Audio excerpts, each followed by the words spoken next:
একটা ছেলে যার কোনো সুপার পাওয়ারই নেই, সে কিভাবে এমন একজন মানুষে পরিণত হয় যে একসময় জিজ্ঞেস করেছিল, তুমি কি মনে করো আমিও একজন হিরো হতে পারবো? আর পরে দাঁড়িয়ে বলতে পারে, আমি তোমাকে দেখতে পাচ্ছি আর তুমি একজন দুঃখী, একাকী মানুষ ছাড়া আর কিছুই নও। আর মজার ব্যাপার হলো, এই পুরো গল্পের শুরু হয়েছিল একটা চুল খাওয়া থেকে। হ্যাঁ, ঠিকই শুনেছেন। আজ আমরা কথা বলবো মাই হিরো একাডেমিয়া নিয়ে। বর্তমান সময়ের সবচেয়ে জনপ্রিয় সুপার হিরো অ্যানিমেগুলোর একটি এটি। অনেকগুলো সিজন চলার পর অবশেষে সিরিজটি শেষ হয়েছে, তাই একদম শুরু থেকে পুরো গল্পটা আবার দেখে নেওয়ার এটাই সবচেয়ে ভালো সময়। সামনে আছে অসংখ্য সুপার পাওয়ার, অনেক স্মরণীয় চরিত্র আর দারুণ সব মুহূর্ত। গো বিয়ন্ড।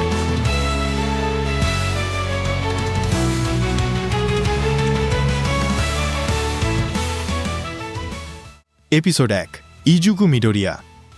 অনেক বছর আগে চীনে এক অদ্ভুত ঘটনা ঘটে। এক শিশুর জন্ম হয় যার শরীর থেকে আলো বের হচ্ছিল। এরপর ধীরে ধীরে আরও অনেক শিশুর জন্ম হতে থাকে যাদের বিশেষ ক্ষমতা ছিল। এই ক্ষমতাগুলোকেই বলা হয় কুইর্ক। সময়ের সাথে সাথে পৃথিবীর বেশিরভাগ মানুষের মধ্যেই কুইর্ক দেখা দিতে শুরু করে। এখন প্রায় 80% মানুষের কোনো না কোনো কুইর্ক আছে। কিন্তু এই ক্ষমতাগুলো কোথা থেকে এসেছে বা কেন এসেছে সেটা কেউ জানে না। পৃথিবী এখন হিরো আর ভিলেনে ভরা। গল্পের মূল চরিত্র ইজুকু মিডোরিয়া সেই 20% মানুষের একজন যার কোনো কুইর্ক নেই। সে অবশ্যই এই বিষয়টা মেনে নিতে পারে না, কারণ তার সবচেয়ে বড় স্বপ্ন হলো একজন হিরো হওয়া। ছোটবেলা থেকেই সে হিরোদের ভীষণ পছন্দ করে এবং তাদের মতো হতে চায়। গল্পের শুরুতে আমরা ছোট্ট মিডোরিয়াকে দেখি। সে আরেকটি বাচ্চাকে বাঁচানোর চেষ্টা করছে, যাকে কাতসুকি বাকুগো বিরক্ত করছিল। বাকুগো আর মিডোরিয়া ছোটবেলার পরিচিত, কিন্তু বাকুগো সবসময় নিজের ক্ষমতা নিয়ে গর্ব করত এবং মিডোরিয়াকে নিচু চোখে দেখত। তার কুইর্ক হল বিস্ফোরণ তৈরি করা। সে মিডোরিয়াকে দুর্বল বলে অপমান করে এবং তার সাথে খারাপ ব্যবহার করে।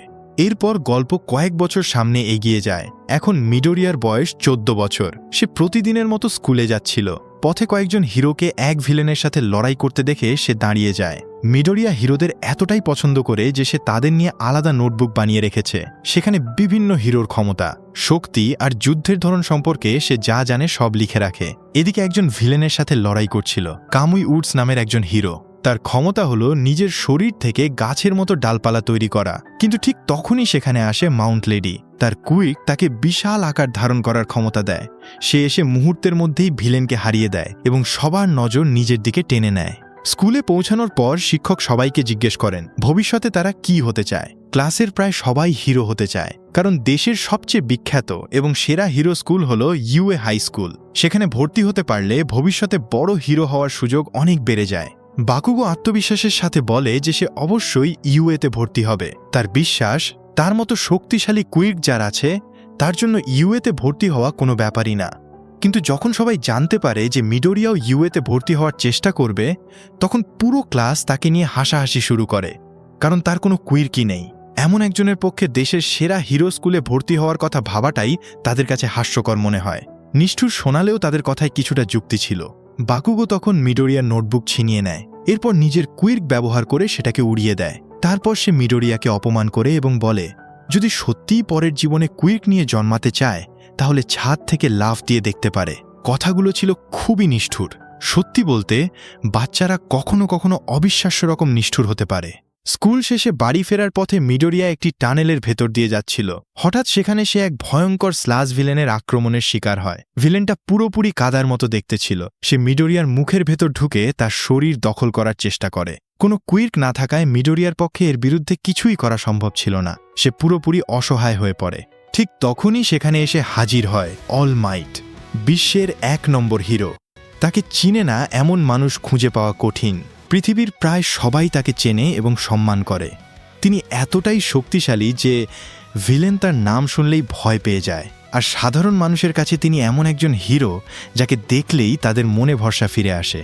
সবচেয়ে মজার বিষয় হলো, পরিস্থিতি যত খারাপই হোক না কেন, অল মাইটের মুখে সবসময় একটা হাসি লেগেই থাকে। আর তার আক্রমণগুলোর নামও বেশ অদ্ভুত, কারণ সেগুলোর বেশিরভাগই আমেরিকার বিভিন্ন জায়গার নামে রাখা। অল মাইট এক ঘুষিতেই স্লাস ভিলেনকে হারিয়ে দেয়। তারপর ভিলেনটাকে একটা বোতলের মধ্যে ভরে ফেলে। কাজ শেষ হওয়ার পর তিনি চলে যেতে চাইছিলেন, কিন্তু মিডোরিয়া এই সুযোগ হাতছাড়া করতে চায় না, কারণ তার সামনে দাঁড়িয়ে আছে সেই মানুষ যাকে সে ছোটবেলা থেকে সবচেয়ে বেশি শ্রদ্ধা করে এসেছে।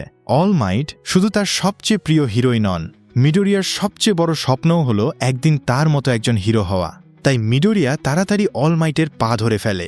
আর এর ফলেই সে অলমাইটের সাথে আকাশে উড়ে যেতে থাকে। নিজের সবচেয়ে পছন্দের হিরোর সাথে প্রথম দেখা হওয়ার জন্য এটা অবশ্যই বেশ অদ্ভুত একটা ঘটনা। কিছুক্ষণ পর তারা একটা বিল্ডিংয়ের ছাদে নামে। অলমাইট তখন সেখান থেকে চলে যাওয়ার চেষ্টা করছিলেন, কিন্তু মিডোরিয়া তাকে থামিয়ে এমন একটা প্রশ্ন করে যেটা সে অনেক দিন ধরে মনে নিয়ে ঘুরছিল। সে অলমাইটকে জিজ্ঞেস করে, আমার কোনো কুইর্ক নেই, তবুও কি আমি একদিন একজন হিরো হতে পারবো? Episode 2, what it takes to be a hero. All Might আর মিডোরিয়া যখন ছাদে কথা বলছিল, তখন অন্যদিকে বড় একটা সমস্যা শুরু হয়ে গেছে। যে স্লাজ ভিলেনকে অলমাইট কিছুক্ষণ আগে বোতলের মধ্যে বন্দি করেছিল, সে সেখান থেকে পালিয়ে যায়। আর দুর্ভাগ্যজনকভাবে এবার তার শিকার হয় বাকুগো। হ্যাঁ, বিশ্বের 1 নম্বর হিরো হলেও অলমাইট মাঝে মাঝে ভুল করে বসে। এদিকে ছাদে মিডোরিয়া অলমাইটকে বলছিল যে সে একদিন হিরো হতে চায়, কিন্তু ঠিক তখনই অবাক করা একটা ঘটনা ঘটে।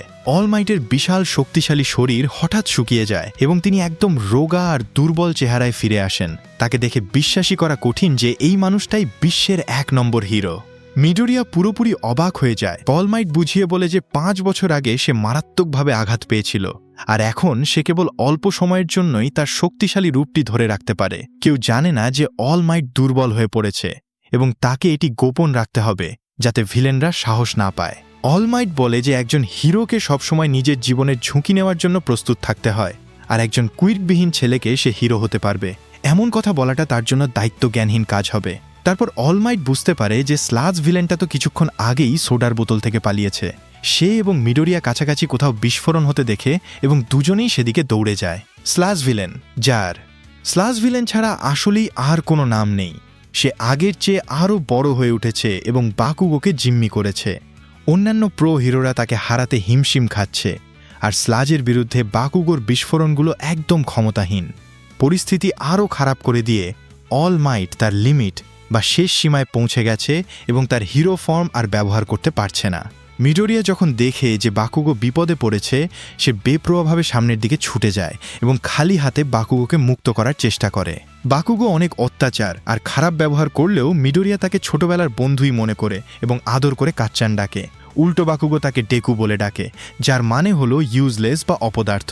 তবুও মিডোরিয়ার মনে তার জন্য কোনো রাগ বা ঘৃণা নেই। অলমাইট তার সিগনেচার পাঞ্চ ডেট্রয়েড স্ম্যাশ দিয়ে এগিয়ে এসে 2 ছেলেকেই বাঁচানোর মতো যথেষ্ট শক্তি ফিরে পায়। এরপর অন্যান্য সমস্ত প্রো হিরোরা এত বেপরোয়া হওয়ার জন্য মিডোরিয়াকে বকাঝকা করে, আর সে সাহায্য করতে পারবে বলে মনে করার জন্য বাকুগো তাকে হেয় করে।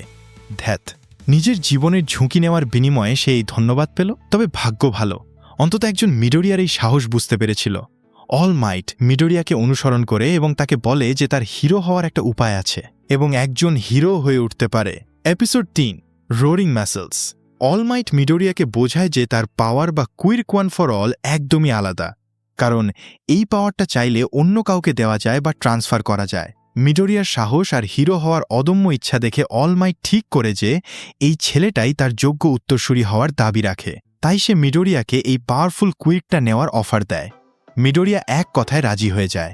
সারা জীবন কোনো পাওয়ার ছাড়া কাটানোর পর সে অবশেষে দুনিয়ার সবচেয়ে সেরা কুইর্কটা পেতে চলেছে। কিন্তু কাজটা মোটেও সহজ ছিল না। ওয়ান ফর অল যে ব্যবহার করবে তার শরীরের ওপর দিয়ে বিশাল ধকল যাবে। তাই এই পাওয়ারটা রিসিভ করার জন্য শরীরকে পুরোপুরি ফিট করতে মিডোরিয়াকে টানা 10 মাস হাড়ভাঙা খাটুনি খাটতে হবে। আর কাকতালীয়ভাবে ইউএ হাই স্কুলের অ্যাডমিশন টেস্টের জন্যও হাতে ঠিক 10 মাসই সময় বাকি ছিল। মিডোরিয়া নিজের 110% দিয়ে ট্রেনিং শুরু করে।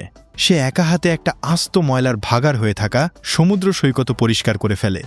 এমনকি অলমাইটের দেওয়া সেই পাগলাটে রুটিনের চেয়েও সে বেশি খাটতে শুরু করে। এভাবেই দেখতে দেখতে 10 মাস কেটে যায় আর ফাইনালি পরীক্ষার দিন চলে আসে। অলমাইট মিডোরিয়াকে জানায় যে তার শরীর এখন ওয়ান ফর অল নেওয়ার জন্য একদম রেডি। এবার সেই ঐতিহাসিক পাওয়ার ট্রান্সফারের পালা। কিন্তু বিষয়টা আসলে যতটা কুল ভাবা হয়েছিল ততটা না। মিডোরিয়াকে মূলত অলমাইটের এক গোছা চুল গিলে খেতে হবে। কি জঘন্য! এত খাটাখাটনির পর পাওয়ার তরিকাটা একটু বেশিই ফালতু ছিল।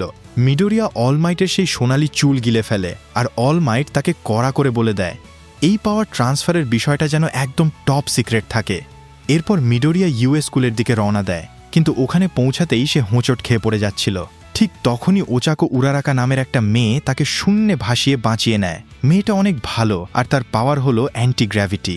অর্থাৎ যে কোনো কিছুকে ভাসিয়ে দেওয়া। স্কুলের লাউড আর এনার্জেটিক টিচার প্রেজেন্ট মাইক সবাইকে পরীক্ষার নিয়মকানুন বুঝিয়ে দেন। স্টুডেন্টদের প্রথমে একটা প্র্যাকটিক্যাল পরীক্ষা দিতে হবে, যেখানে নকল একটা শহরের ভেতরে ঢুকে তাদের রোবট ধ্বংস করতে হবে। এরপর হবে লিখিত পরীক্ষা। নিজের নতুন পাওয়ারটা একবারও টেস্ট করে না দেখলেও মিডোরিয়া ফাটিয়ে এই পরীক্ষায় পাস করার জন্য একদম সিরিয়াস ছিল। Episode 4, start line. তো বন্ধুরা, ডেকু তো অলমাইটের দেওয়া সেই কঠিন ট্রেনিং শেষ করে অল ফর ওয়ান পাওয়ারের উত্তরাধিকারী হয়ে গেল, কিন্তু আসল পরীক্ষা তো এখনও বাকি। ডেকু কি পারবে ইউএ হাইয়ের সেই ডেঞ্জারাস এন্ট্রান্স এক্সাম পাস করতে, নাকি প্রথম চান্সেই বাদ পড়ে যাবে? পরের এপিসোডটা কি তোমরা এখনই চাও? তাহলে ঝটপট কমেন্ট সেকশনে গিয়ে লিখে ফেলো। Next episode.